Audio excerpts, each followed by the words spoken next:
Assalamu alaikum warahmatullahi wabarakatuh. Hope you're doing fantastic. So, we're continuing our reading of Thomas Hobbes' Leviathan, and we're in chapter 13 of the natural condition of mankind as concerning their felicity and misery. Now, what's interesting about Hobbes is that he lived during a time of English Civil War. He is still a very relevant thinker, and you can't really avoid him in philosophy, really. And when you read him, you get a lot of introspection. And what's great is that you become more comfortable with the way in which he speaks English and formats his sentences, which helps us to gain a better comprehension of grammar overall. Okay, let's begin. Bismillah. Nature hath man made so equal in the faculties of body and mind, as that though there be found one man, sometimes manifestly stronger in body or of quicker mind than another, yet, when all is reckoned together, the difference between man and man is not so considerable as that one can thereupon claim to himself any benefit to which another may not pretend, as well as he. Now, interesting, so it's not considerable differences between each one of us. For as to the strength of body, the weakest has strength enough to kill the strongest either by secret machination or by confederacy with others that are in the same danger with himself. Now that's quite unique, right? So even if you're weak, you can take over the stronger by secret machination or a confederacy with others, which is really, that's really true if you think about it. So yes, you can have physical strength and you will be able to physically get over on somebody, but a weaker one knows this and will go about scheming and plotting to overthrow you a different way, or will seek to find allies whom they can group up with. A confederacy means like a group of people, and then with their 5 turning into 1, they're a force. You see what I'm saying? So he has a point here. And as to the faculties of mind, setting aside the arts grounded upon words, especially that skill of proceeding upon general and infallible rules called science, which very few have, and but in few things, as being not a native faculty born with us.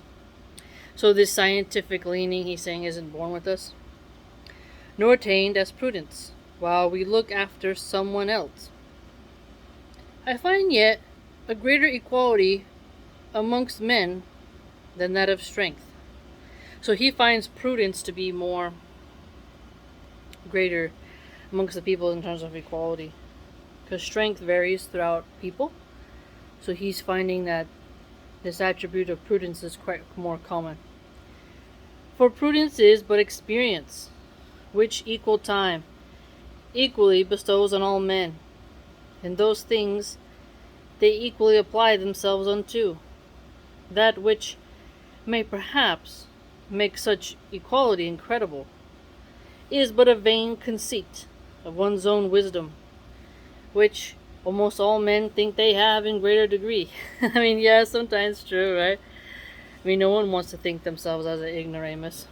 Then the vulgar, that is, than all men but themselves, and a few others whom by fame or for concurring with themselves they approve. Okay. So he argues prudence is but experience. So that's interesting.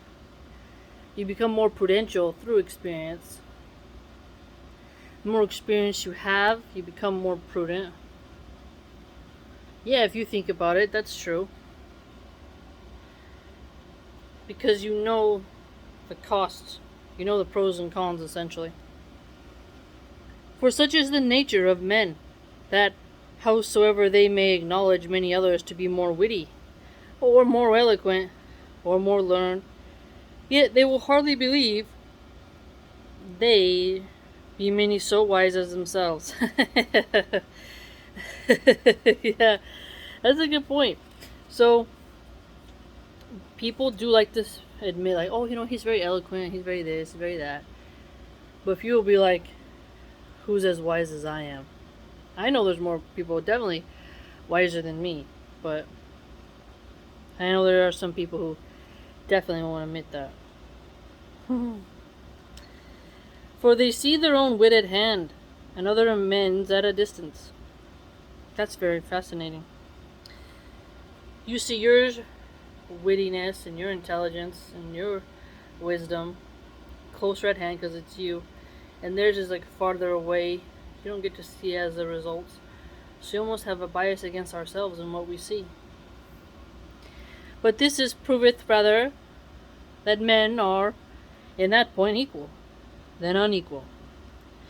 For there is not ordinarily a greater sign of the equal distribution of anything than that every man is contented with his share. That's true. I mean, yeah, people pretty are content with their wisdom sometimes. I think people like me, maybe you who's watching this video, we hunger for knowledge and we understand we don't know it all, so we try to seek it. But there are some people who are quite content with what they have, and they don't push forward. From this equality of ability ariseth equality of hope in the attaining of our ends. That's fascinating. So you have the equality of ability, which gives shape to the equality of hope. And therefore, if any two men desire the same thing, which nevertheless they cannot both enjoy, they become enemies. Oh, that's true. Sometimes they do. Yeah, that's quite true. If they can't share, they'll become enemies. And in the way to their end, which is principally their own conservation. Yeah, I mean, what people will do to conserve themselves. Self-preservation. That makes a lot of sense for people. And sometimes, their delectation only. Endeavor to destroy or subdue one as another. And from hence it comes to pass that where an invader hath no more to fear than another man's single power. An invader has nothing to fear between another man's power. When you're invading, you worry about their power. That's true. If one plant, sow, build, or possess a convenient seat, others may probably be expected to come prepared with forces united, to dispossess and deprive him not only the fruits of his labor, but also of his life or liberty. And the invader, again, is in the like danger of another. Aha! He's pointing out something interesting here. So, the invader fears the single power, and both of them fear being dispossessed and deprived of the fruits of their labor and of their life and their liberty. And that'll always be the case he's getting at. Whether you're the occupied or the invader, there will always be someone's power who seeks to take out yours. Quite bleak, but actually quite true. And from this, the difference of one another, there is no way for any man to secure himself so reasonable as anticipation that is by force or wiles. That's true. I mean, how are you going to always make sure that you can anticipate every move that your enemies will do? To master the persons of all men he can so long till he see no other power great enough to endanger him. So this is interesting. That gets into the psychology of some rulers where they want to lower their enemies down to a manageable amount, because if they have too many that pose a threat, they'll constantly live in more fear. But if you lower that number, the better. But then again, the endless pursuit of enemies kind of breeds them in a way, because they never stop popping up. And this is no more than his own conservation requireth. So in order for him to conserve himself, he needs to make sure to anticipate how his enemies will take over, and how he needs to secure himself. Also, because there be some that, taking pleasure in contemplating their own power in the acts of conquest, which they pursue farther than their security requires. Now that's interesting. So some people really enjoy thinking about their power, what they'll do, but they go farther than what their security requires. So they had what it took to maintain their security, but now they went a bit farther than that. If others, that otherwise would be glad to be at ease within modest bounds, should, not by invasion, increase their power, they would not be able, long time, by standing only in their defense to subsist. So, should not by invasion increase their power, only on their defense. So we're getting into the offensive and defensive modes of self-preservation here. And by consequence, such augmentation of dominion over men being necessary to a man's conservation, it ought to be allowed him. Now, so it's going to be allowed to do what's necessary to conserve you, and what you need to do to augment your dominion over others. But, like he said, there'll always be the danger of the other. Because when you have a convenient seat, others are going to be expected to dispossess and deprive you of that. Because they hunger for their own hope. And they love thinking about their ability. Kind of getting into the psychology of those who seek to wage war and whatnot. It's quite telling. Again, men have no pleasure, but on the contrary, a great deal of griefly. Oh, wait. It doesn't say griefly. The way they spelled it, it's a different type of spelling.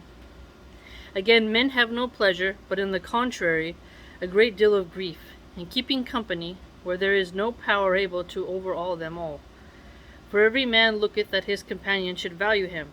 Yeah, I mean, who doesn't want their companions to value them? I like how he says that there's more grief than pleasure in the human condition. I think though he means for people of power and means. At the same rate, he sets upon himself and upon all signs of contempt, or undervaluing naturally endeavors, as far as he dares, which, amongst them, they have no common power to keep them quiet, is far enough to make them destroy each other. So that's interesting. Undervaluing natural endeavors, they have no common power to keep them quiet. So they're kind of at ends with each other. And they have this desire to destroy one another, to extort a greater value from his contemners by domage, and from others by example. Now this is interesting. He's going to extract value by setting the example. So again, he has a lot of things here about the psychology of rulers. Remember he said equality of ability gives rise to the equality of hope. And when two men desire the same thing, and they both can enjoy it, they'll become enemies. all the way to the end sometimes. He's not saying they can't have an allyship, but he's just pointing out a possibility. That they'll endeavor to destroy or subdue one another, and when that comes to pass, the one who invaded, he has actually more to fear than what he expected. That there will be another man who wants to plant, sow, and build and possess that convenient seat of power, and that it's quite expected that people, if they can't do it themselves, they'll create a confederacy, and they'll try to dispossess you and deprive you of the fruits of your labor as a ruler, and of your life and of your liberty, and that it's like an endless cycle. He also pointed out that there are people who take pleasure in contemplating their own power, and not only that, but in the act of conquest itself, and that they will go farther than what security requires. And this is quite fantastic. Wow. He also contends, though, that it should be allowed and it's necessary for the preservation of man, because it's to allow such a consequence, essentially, of how the game of power is played. And here, I think he's just pointing again out for us that it's more of a grief than of a pleasure for such a competition to occur, even though he admits some like to contemplate such domination. It still is a hard endeavor for someone to dare to do, and that it's not going to be just as easy as he thought. Fascinating. What do you think, fam? He has a lot of knowledge that he gives us in his long-winded way. Quite fascinating. Hope you have a great day.